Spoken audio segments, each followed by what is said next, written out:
నమస్తే. మన గాంధీగిరి వార్తలకు స్వాగతం. రామగుండం పారిశ్రామిక ప్రాంత రౌండప్. ఈరోజు గాంధీగిరి అందిస్తున్న ప్రత్యేక వార్తలు చదువుతున్నది దయానంద్ గాంధీ. వార్తల్లోని ముఖ్యాంశాలు. పలు అభివృద్ధి కార్యక్రమాల్లో పాల్గొన్న ఎమ్మెల్యే మక్కాన్ సింగ్, జమ్మి చెట్టు మొక్క నాటిన మాజీ ఎమ్మెల్యే కోరుకంటి చందర్, ప్రెస్ క్లబ్లో కార్మిక నేత Riyaz Ahmed press meet, TBGKS నేతల ముందస్తు అరెస్టు. వివరాలు. ఈ రోజు గాంధీగిరి వార్తలను సమర్పిస్తున్నది శ్రీకాంత్ కంటి దవాఖానా. కోల్బెల్ట్ కు కంటిపాప, అన్ని వర్గాలకు వెలుగు కిరణం. డాక్టర్ శ్రీకాంత్ సారథ్యంలో వైద్య సేవల్లో శ్రీకాంత్ కంటి దవాఖానా. ఏప్రిల్ 15 నుండి ప్రతి గురువారం ఉచిత వైద్య నేత్ర శిబిరం. కంటి పొరకు ఆపరేషన్ 5,000 రూపాయలకే చేయబడును. లక్కం భిక్షపతి కార్యనిర్వహణలో శ్రీకాంత్ కంటి దవాఖానా, లక్ష్మీనగర్, గోదావరికని. Phone number 8074911632. నగర అభివృద్ధికి దుర్గానగర్ కాలనీ ఆదర్శమని రామగుండం ఎమ్మెల్యే రాజ్ ఠాకూర్ మక్కాన్ సింగ్ అన్నారు. రామగుండం కార్పొరేషన్ పరిధిలోని గోదావరికని దుర్గానగర్ లేఅవుట్ కాలనీలో ఈరోజు ఎమ్మెల్యే రాజ్ ఠాకూర్ మక్కాన్ సింగ్ సీసీ కెమెరాలు, ఆడియో సౌండ్ సిస్టమ్ను ప్రారంభించారు. Durganagar layout residency plots owners welfare association అధ్యక్షుడు తూముల రాజేశ్వరరావు ఆధ్వర్యంలో అభివృద్ధి సంక్షేమ కార్యక్రమాల కోసం ఏర్పాటు చేసుకున్న విరాళాలతో సుమారు 23 సీసీ కెమెరాలు, కాలనీ మొత్తంగా పనిచేసే విధంగా సౌండ్ సిస్టమ్ను, అలాగే సభా వేదిక ప్రారంభోత్సవానికి ముఖ్య అతిథిగా రామగుండం ఎమ్మెల్యే రాజ్ ఠాకూర్ పాల్గొని ప్రారంభించారు. ఈ సందర్భంగా ఎమ్మెల్యే మక్కాన్ సింగ్ మాట్లాడారు. నగర అభివృద్ధిలో ప్రతి వీధి సుందరీకరణకు తమ వంతు కృషి చేస్తామని అన్నారు. ఈ కార్యక్రమంలో గౌరవ అధ్యక్షుడు పిఎస్ అమరేందర్, అధ్యక్షుడు తుమ్మల రాజేశ్వరరావు, ప్రధాన కార్యదర్శి జక్కుల నారాయణ, కోశాధికారి పోకల ఆంజనేయులు, ముఖ్య సలహాదారులు పోలసాని శ్రీనివాస్, మంతెని సంపత్, బాలసాని స్వామిగౌడ్, బంకర్ రామస్వామి, తూముల అశోక్రావు, కొల్లూరి శ్రీనివాసరెడ్డి, రవీందర్ రెడ్డి తదితరులు పాల్గొన్నారు. కాగా రామగుండం నగరపాలక సంస్థ కార్యాలయంలో కొత్తగా కొనుగోలు చేసిన 7 స్వచ్ఛ ఆటోలను ఎమ్మెల్యే మక్కాన్ సింగ్ ప్రారంభించారు. అభివృద్ధి ప్రధాన శాసనసభ్యులు మక్కాన్ సింగ్ గారి ఈ యొక్క కార్యక్రమం అమోఘంగా నడిపిస్తున్నందుకు మాకు చాలా సంతోషం.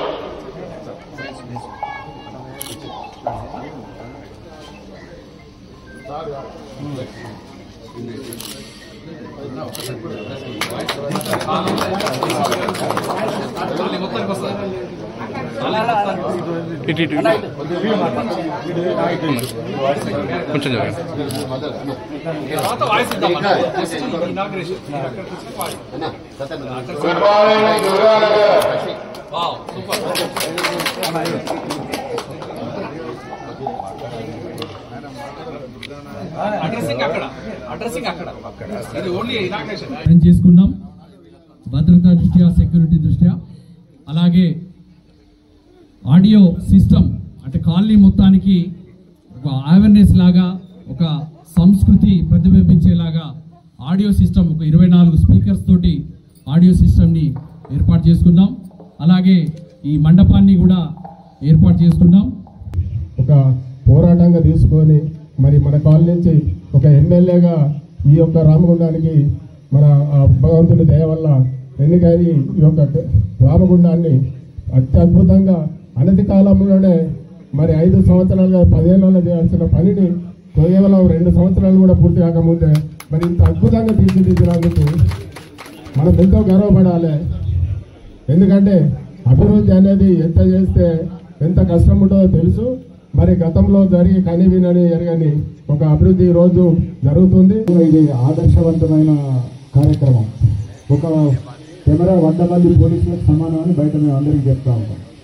ఒక కెమెరా 100 మందికి సమానం అయితే మీరు ఎన్ని కెమెరాలు పెట్టండి, ఎన్ని వందల మంది పోలీసులను మీరు మీరే నియమించుకున్నారు అనేది నిజంగానే 23 కెమెరాలు అంటే 2,000 మంది పోలీసులు మీ కాలనీని కాపలాగా వస్తున్నట్టు లెక్క.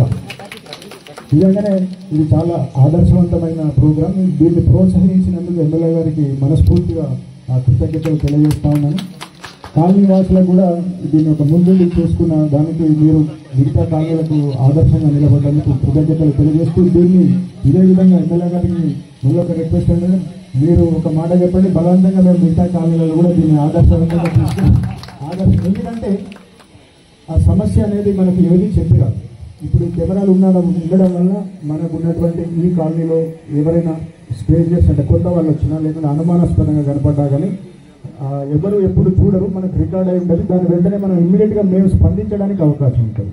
ఆ స్పందించే అవకాశం దీన్ని ఇంకోటి కాలనీ వాసులకు దీని ఆర్గనైజర్స్ ఇంకొకటి అంటే పెట్టడంతో పాటు కాకుండా దీనికి బ్యాకప్ కనీసం ఒక నెల రోజులు కానీ ఒక 15 రోజులు కానీ స్టోరేజ్ ఉండే విధంగా చేసుకోవడం ఒకటి. దాన్ని మెయింటెనెన్స్ కూడా కొంచెం ఎక్కడెక్కడ ఉంది అనేది మా వాళ్ళని కూడా మేము రెగ్యులర్గా వచ్చి చెకప్ చేసేటువంటి ఏర్పాటు. తెలంగాణ తొలి ముఖ్యమంత్రి కేసీఆర్ 10 ఏళ్ల పాటు ఆకుపచ్చ తెలంగాణ కోసం ఎంతగానో కృషి చేశారని, తెలంగాణకు అర్థారం కార్యక్రమం చేపట్టి రాష్ట్రం పచ్చదనంతో వెల్లివిరిసేలా మార్చారని రామగుండం మాజీ ఎమ్మెల్యే బీఆర్ఎస్ పార్టీ జిల్లా అధ్యక్షుడు కోరుకంటి చందర్ అన్నారు. గ్రీన్ ఇండియా ఛాలెంజ్లో భాగంగా ప్రతి దేవాలయంలో జమ్మి చెట్టు మొక్క నాటే కార్యక్రమాన్ని చేపట్టారు. ఈ సందర్భంగా గోదావరిఖని జోహార్ నగర్ ఆంజనేయ స్వామి దేవాలయంలో మాజీ ఎమ్మెల్యే కోరుకంటి చందర్ జమ్మి చెట్టు మొక్క నాటారు. ఈ సందర్భంగా ఆయన మాట్లాడారు. ఈ కార్యక్రమంలో నాయకులు జేవి రాజు, నారాయణ దాస్ మారుతి, సట్టు శ్రీనివాస్, ఇరుగురాల శ్రవణ్, అనిల్ రావు తదితరులు ఉన్నారు.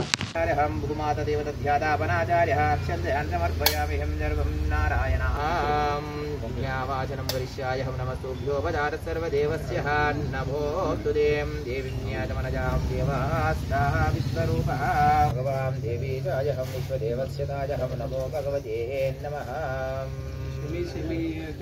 దాన్ని మనం అనుసంధానం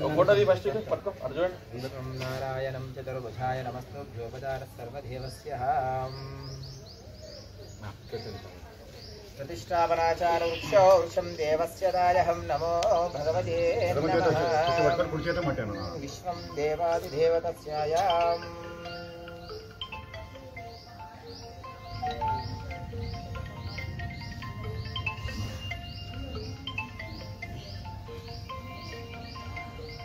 सर्वं देव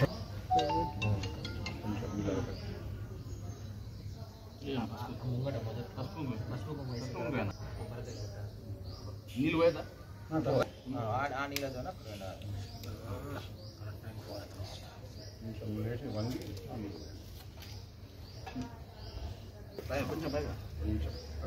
ఫోటో తీస్తే చూడండి.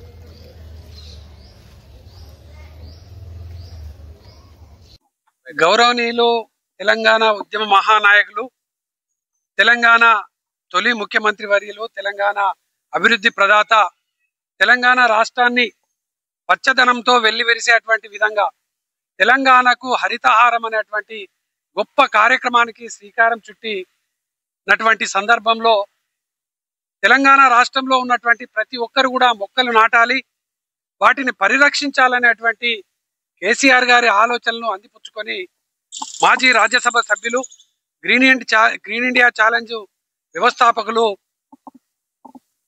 జోగినిపల్లి సంతోష్రావు గారు ఈ యొక్క మొక్కలు నాటండి, వాటిని సంరక్షించండి అటువంటి కార్యక్రమంలో భాగంగా పండుగ సందర్భంగా, దసరా సందర్భంగా తెలంగాణ ప్రాంత సంస్కృతి సాంప్రదాయం అయినటువంటి జమ్మి చెట్టుకు దసరా నాడు పూజించి జమ్మి ఆకుతోని అలాయ్ బలాయ్ చేసుకునేటువంటి సంస్కృతి తెలంగాణ ప్రాంతంలో ఉన్నది.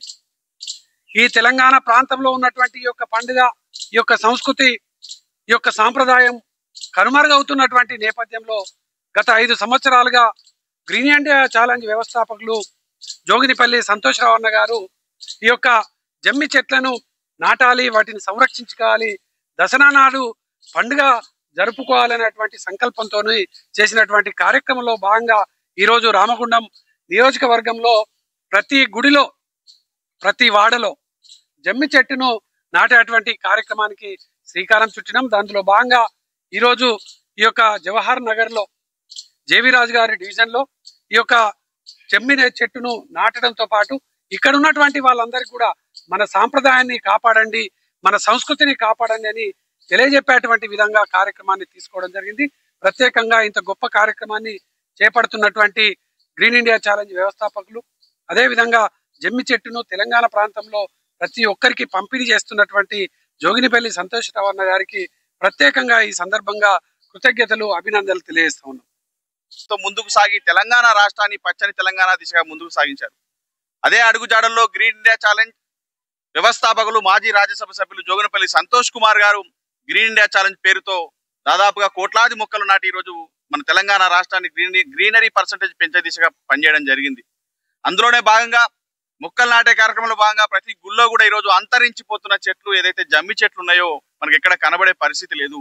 పండుగ దసరా వస్తే ఎక్కడ జమ్మి చెట్టు ఎక్కడ ఉందా అని చెప్పేసి మరి ఏది పడితే అది ఆకులు తీసుకొచ్చే పరిస్థితులు కూడా సందర్భాలు మనం చూస్తా ఉన్నాం. మరి అలాంటి సందర్భాన్ని చూసిన జోగినిపల్లి సంతోష్ కుమార్ గారు ఖచ్చితంగా గుడికి ఒక జమ్మి చెట్టు ఉండాలి, ఖచ్చితంగా ఊరూరులో ఒక జమ్మి చెట్టు ఉండాలి, అంతరించిపోతున్న వృక్షాల జాతిని మనం కాపాడుకోవాల్సిన అవసరం మనకుందని ఒక గొప్ప సంకల్పంతో దాదాపు ఈ రోజు 1,00,000 చెట్లకు పైగా ఈ రోజు తెలంగాణ రాష్ట్రానికి తెప్పించి ఈ రోజు ప్రతి గ్రామానికి ప్రతి దేవాలయానికి పంపిస్తున్న సందర్భం మనం చూస్తా ఉన్నాం.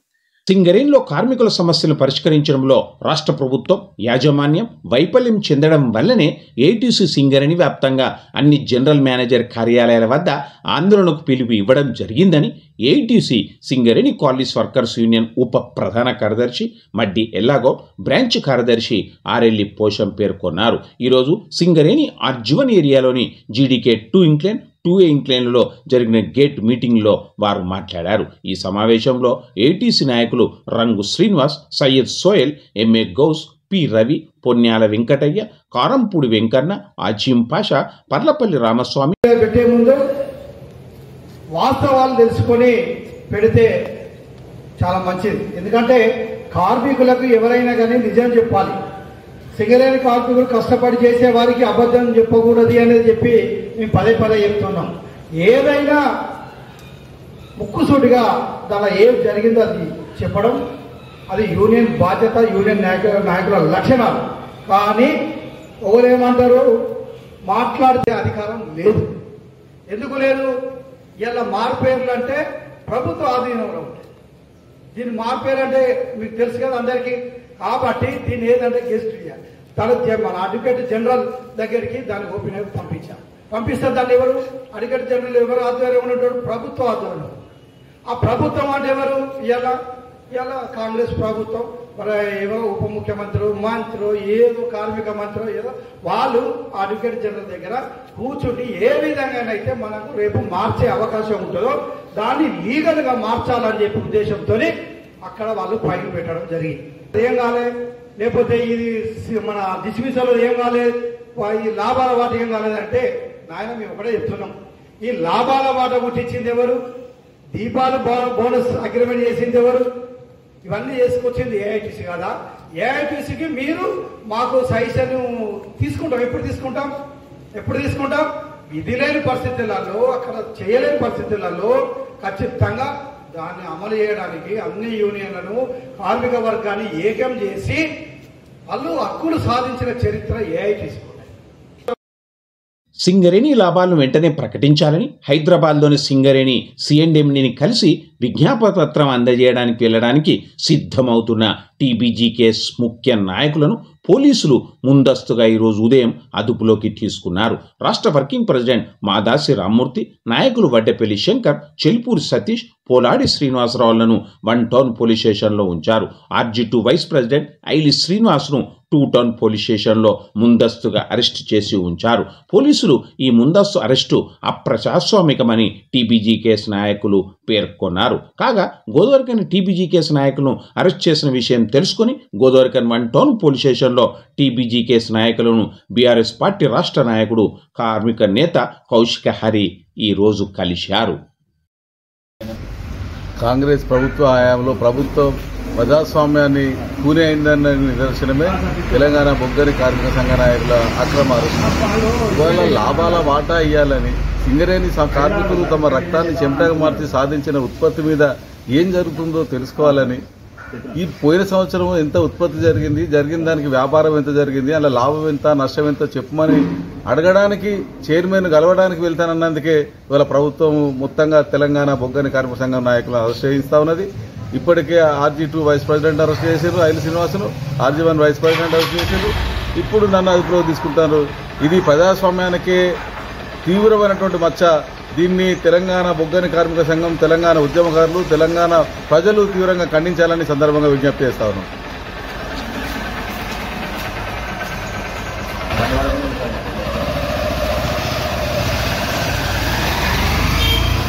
Jagadamba linen cotton store Godavari Khani 1000 రూపాయలకే 4 ప్యాంట్ క్లాత్స్, 1000 రూపాయలకే 4 షర్ట్ క్లాత్, 1000 రూపాయలకే 2 రేమాండ్స్ ప్యాంట్ క్లాత్స్, 1000 రూపాయలకే 2 అరవింద్ ప్యాంట్ క్లాత్, 599 రూపాయలకి 60 white linen shirt. Jagadamba linen cotton store, Laxminagar, Godavari Khani. కార్మికుల సమస్యల పరిష్కారం కోసం తమ సంఘం పోరాడుతూ ఉందని, పైరోల కోసం కాదని హెచ్ఎంఎస్ నేత రియాజ్ అహ్మద్ అన్నారు. గోదావరిఖని ప్రెస్ క్లబ్లో ఈరోజు జరిగిన ప్రెస్ మీట్లో ఆయన మాట్లాడారు. త్వరలో సింగరేణిలోని గుర్తింపు ప్రాతినిధ్య సంఘాల దుకాణం బంద్ కానుందన్నారు. ఈ నెల 23న శ్రీరాంపూర్లో హెచ్ఎంఎస్ గౌరవ అధ్యక్షురాలు కవిత రానున్నారని, సింగరేణి ప్రాంత మహిళలతో బతుకమ్మ పెద్ద ఎత్తున నిర్వహించనున్నట్లుగా రియాజ్ తెలిపారు. ఈ ప్రెస్ మీట్లో నాయకులు దావు రమేష్, పల్లె క్రాంతికుమార్, దబ్బెట సతీష్, రామచందర్ రెడ్డి, సహదేవ్, కుమారస్వామి తదితరులు ఉన్నారు. ఎన్నికలై సంవత్సరం 9 నెలలైంది, మిగిలింది 3 నెలలు. ఖేల్ ఖతం, వాళ్ళ దుకాణం బంద్. కార్మికులకు అన్యాయం చేసిండ్రు, ఒక్క పైసా లాభం తీసుకొచ్చారు. నల్ల చట్టాలు తీసుకొచ్చిండ్రు, జీతాలు తగ్గించారు. లాభాల వాటా ప్రకటించడంలో కూడా ఫెయిల్, అట్టర్లీ ఫ్లాప్ అయింది. నెలకు ఒక్కసారి జనరల్ మేనేజర్ల మీటింగ్ జరగాలి, 3 నెలలకు ఒకసారి స్ట్రక్చర్ మీటింగ్ జరగాలి, 4 నెలలకు ఒకసారి జేసీసీ మీటింగ్ జరగాలి. ఒక్క మీటింగ్ జరగలేదు, కేవలం పైరువేలకే పరిమితం అయ్యారు. చెప్పుకోవడానికి పోతే పెట్టుకొని దానినట్టు నాకు ఆపద ఉన్నదంటే ఐఎన్టీసీ నాయకులు మినిమం 3 లక్షల కంటే తక్కువ అడగట్లేదు. ఏఐటీసీ నాయకులు మైన్ నుండి మొదలుపెట్టి మీది దాకా, షిఫ్ట్ ఛార్జింగ్కు 20,000 నుండి మొదలుపెట్టి అన్ఫిట్కు 10 లక్షల దాకా మొదలైంది. కానీ ఎక్కడేసిన గుంగడి ఎక్కడనే ఉంది. ప్రధానమైన సమస్యలు ఇన్కమ్ ట్యాక్స్ గాయబైపోయింది, ఊసేలేదు. కూనంనేని సాంబశివరావు గారు కొత్తగూడెంలో ఎన్నికల ముందు మీటింగ్ పెట్టి మాకు ప్రభుత్వానికి మంచి సంబంధాలున్నాయి, మేం ప్రభుత్వంలో ఒక భాగస్వాములమే, మాకు గెలిపించండి, అన్ని సమస్యలు పరిష్కారం చేస్తాం, లాభాల వాటా పెంచి తీసుకొస్తాం, డిపెండెంట్ ఎంప్లాయ్మెంట్ మళ్ళీ పుట్టిస్తాం, మార్పేర్ల మీద ఉన్న వాళ్లకు సెటిల్మెంట్ చేస్తాం, న్యాయం చేస్తాం, లెస్ దెన్ 2 years ఉన్న వాళ్లకు, అన్ఫిట్ అయిన వాళ్ళకు, వాళ్ళ కొడుకులకు కూడా ఉద్యోగాలు ఇప్పిస్తాం, విజిలెన్స్ పేరు మీద ఉన్న వాళ్ళకు కూడా ఇప్పిస్తాం అని చెప్పిన ఒక్కటి కూడా కాలే. కొత్తగా పుట్టింది ఏంటంటే అండర్ గ్రౌండ్ లో ఉన్న వాళ్ళు సర్ఫేస్ గా పోతే జీతం తగ్గించి సర్ఫేస్ కి ఇస్తామన్న సర్కులర్ వచ్చింది. 10th పాస్ కాకపోతే విజిలెన్స్ కు పంపించే డిపెండెంట్ ఎంప్లాయ్మెంట్ కు, అసలు డిపెండెంట్ ఎంప్లాయ్మెంట్ అన్నది చదువుతో సంబంధం లేని ఉద్యోగం, దానికి నువ్వు 10th పాస్ కాలేదన్న దాని మీద కాకుంటే విజిలెన్స్ కానీ పెట్టి ఆ సర్కులర్ తీసుకొచ్చిన, నల్ల చట్టాలు తీసుకొచ్చిన వాళ్ళు వీళ్ళే. 97 కంటే ముందు 97 వరకు జరిగిన మెడికల్ విఆర్ఎస్ స్కీమ్ అప్లికేషన్ పెడితే అన్ఫిట్ అయి కొడుకుకు అల్లునికి ఉద్యోగం ఇచ్చేది. ఏఐటియుసి గెలిచింది, 98లో గెలిచిన తర్వాతనే బంద్ అయింది. మళ్ళీ టీఆర్ఎస్ వచ్చిన తర్వాత మేము అందరం కలిసి గొడవ చేస్తే టీజీబీ కేసులకు సంగతి చూస్తామని బాయిల మీదకి రాకుంటే తరిమి కొడితే అప్పుడు కారుణ్య నియామకాలని బోర్డు తీసుకొచ్చారు, కరప్షన్ బోర్డు అయింది. అది టీఆర్ఎస్ కు రాజీనామా చేసింది, బీఆర్ఎస్ కు రాజీనామా చేసింది. తర్వాత టీజీబీ కేసుకు పక్కన పెట్టేసింది. ఈ రోజు వరకు కూడా టీజీపీకి దమ్ము లేదు ఈమెని తీసేసినాం చెప్పడానికి. నామినేట్ చేసింది, వేరే వాళ్ళకు నామినేట్ చేసుకోలేదు. అయినా కూడా ఆయన వ్యక్తిగత సమానం యూనియన్ అందరి పక్కన పెట్టింది. హెచ్ఎంఎస్ లో మేము జనరల్ బాడీ మీటింగ్ లో శ్రీరాంపూర్లో ఎన్నుకున్నాం. గౌరవ అధ్యక్షురాలు Singareni miners and engineering workers గౌరవ అధ్యక్షురాలుగా ఎన్నుకున్నాం. మొదటిసారి అడుగు పెడుతుంది కోల్బెట్ లో. 23వ తారీఖు నాడు శ్రీరాంపూర్లో బతుకమ్మ పండుగ. బతుకమ్మ అంటేనే కవిత గుర్తుకొస్తారు ఎవరికైనా. జాగృతి సంస్థ, ఆమె సొంత సంస్థ, ఆమె పెట్టింది. జాగృతి ద్వారానే బతుకమ్మను ప్రపంచవ్యాప్తంగా గుర్తింపు తీసుకొచ్చింది. అప్పుడు ఈయన బతుకమ్మ ఆడుతూ ఉంటే హేళన చేసిన కొంతమంది కాంగ్రెస్లు కానీ సిపిఐలు కానీ మిగతా హేళన చేసిన. ఇవాళ హేళన చేసిన వాళ్ళు టీఆర్ఎస్ కూడా ఆమెకి భజన చేసే విధంగా మేము కూడా భక్తగా ఆడతాం, బతుకమ్మ ఆడతామని కొత్త డ్రామాలు వేస్తాం. మొన్నటి నుండి మొదలైంది. ఎందుకంటే ఈ మన కవిత గారు ఎక్కడ శ్రీరాంపూర్లో సక్సెస్ అవుతుందో అని 100% సక్సెస్ చేస్తున్నాం అవుతుంది. అక్కడ అటెండ్ కావడానికి మన గోదావరికి నుండి మేము సింగరేణిలో హెచ్ఎంఎస్ జాగృతి కార్యకర్తలందరూ పవర్ హౌస్ నుండి అక్కడ నుండి రిసీవ్ చేసుకుంటాం, అడుగు పెడుతుంది. అక్కడ నుండి మన ఆఫీస్కి వస్తుంది. ఆఫీస్ ద్వారా ఓట్ల కోసం దాందాలు చేసుకుని నాటకాలు చేస్తాను కనుక ఈ నాటకాలు బంద్ పెట్టండి. అందరం కలిసికట్టుగా ఒకే పాయింట్ ఎజెండా పెట్టుకోవాలి. ఎన్నికలు పక్కన పెట్టండి. సమ్మె నోటీస్ ఇచ్చి సమ్మె చేస్తే సమస్య పరిష్కారం అవుతుందని హెచ్ఎంఎస్ గట్టిగా నమ్ముతుంది. ఇంతటితో గంధగిరి వార్తలు సమాప్తం. నమస్కారం.